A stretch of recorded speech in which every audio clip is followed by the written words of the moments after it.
3, 2, 1. On this video, we'll give you PGA Championship rankings, tiers, and analysis. I'm Alan Seslowsky. He's the expert, Len Hochberg. Len, let's start with the course itself. That's my favorite part, when you describe the course. What is the field going to be facing at this course? Yeah, Southern Hills Country Club in Tulsa, Oklahoma. The last time the golfers were there in 2007 was a different course than what they'll see now. Gil Hanse, the famed architect, came in 2019 in advance of this tournament and did a complete makeover of the course. The fairways were widened, trees were removed, so the really difficult driving conditions that were there in 2007 when Tiger Woods won his 13th major will not be there. The course is still super long, 7,500 plus yards for a par 70, so there is that, but they will have freedom off the tee to just hit it.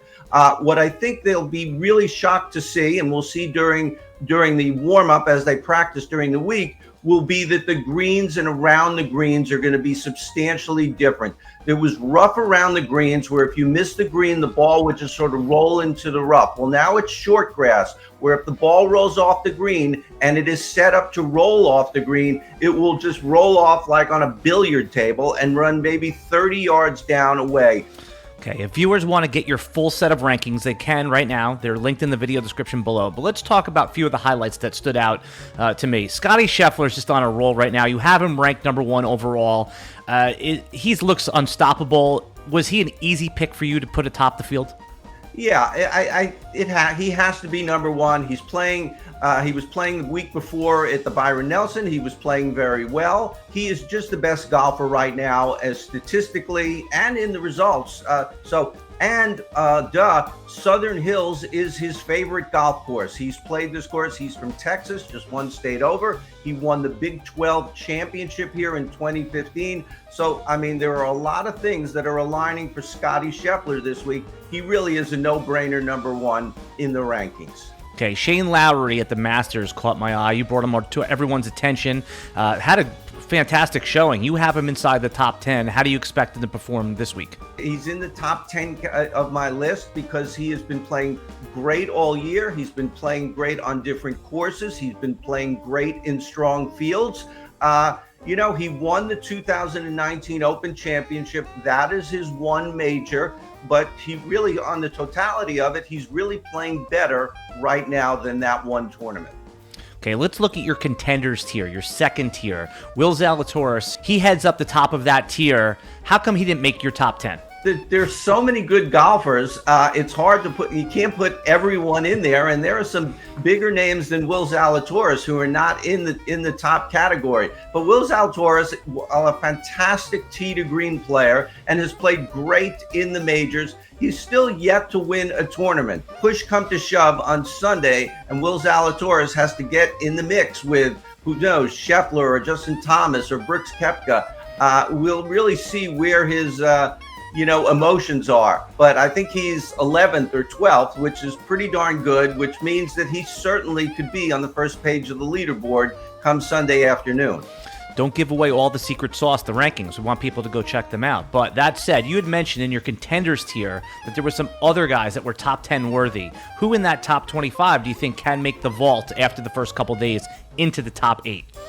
Well, there are a couple of guys who were in the top 8 in the world rankings, but are not in the top 8 or 10 on my rankings, and that's Patrick Cantlay and Viktor Hovland. Neither one has done especially well in majors, and Cantlay is a real surprise because he has a very complete game. He's had some good majors, but in his last 10 majors, going back a few years, he does not have a top 10. And Viktor Hovland has never had a top 10, much younger career, only 9 majors. But the real problem with Viktor Hovland I see this week is the play around the greens. That is the worst part of his game. Strokes gained around the green, that category. He's 210th on tour in that category. There is no 211. He is dead last. So unless he can really clean up his wedge play around the greens, I don't know how he can really get in the mix. He's good enough with his irons to get close, but not close enough. Okay, during the Masters, you had Tiger Woods as the 50th overall golfer ranking. He showed well, faltered down the stretch. Obviously, that's health concerns. You have him at number 31. Break him down a little bit. Where do you see him all falling out?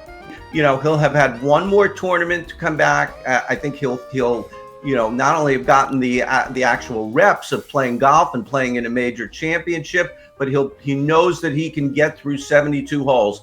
The Augusta walk was really grueling. A lot of hills and undulations, and Southern Hills is not flat, hills.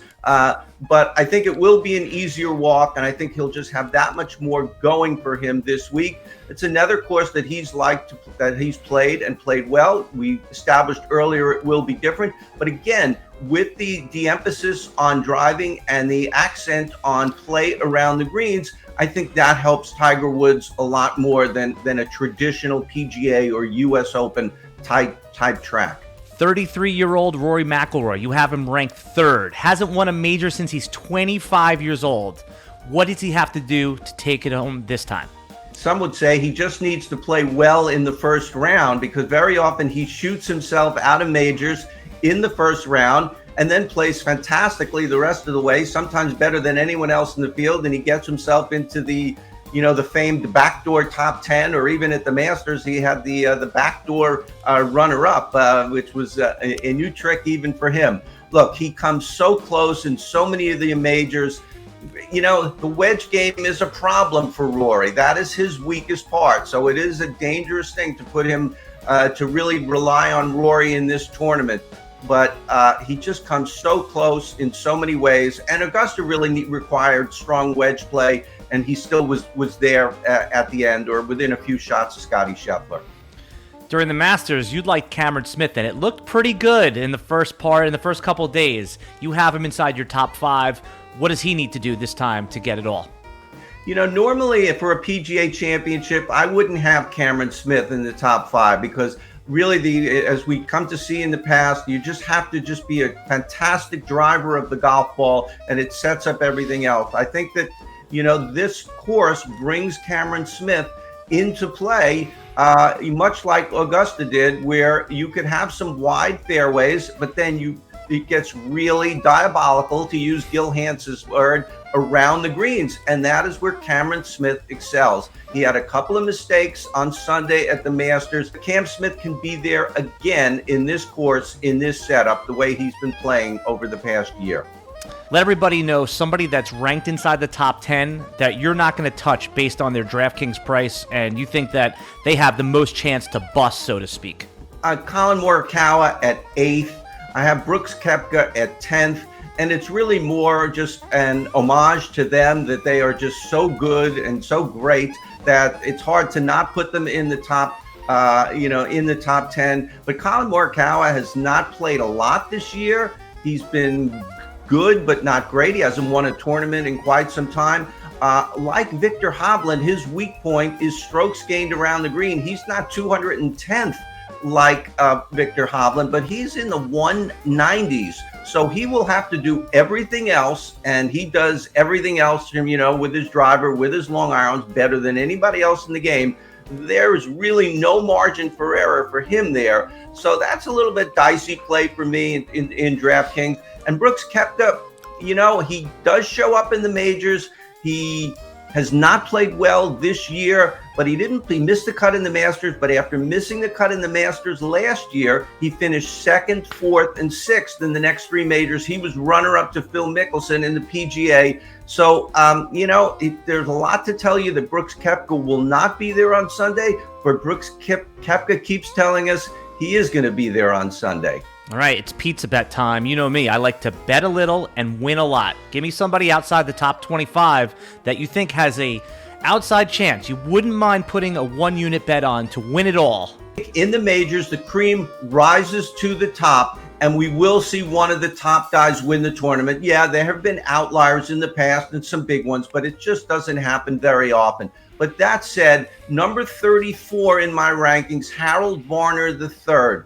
He was just inside the top 25 at the Masters, and he shot one round of 80. So you take that 80 and you even just make it a 75, which is still a terrible round. He wouldn't win the tournament, but it could move him close to the top 10. He had another experience in the 2019 PGA when he was paired with Brooks Koepka in the final round, and he blew up into the 80s again. So he's had some really killer rounds. I think experience as he gets on in years and plays more majors, those will disappear. He really has the game to play very well this week. He's also 131 in the DraftKings Sportsbook as of the other day. What's going to be your bold prediction for the PGA Championships this year?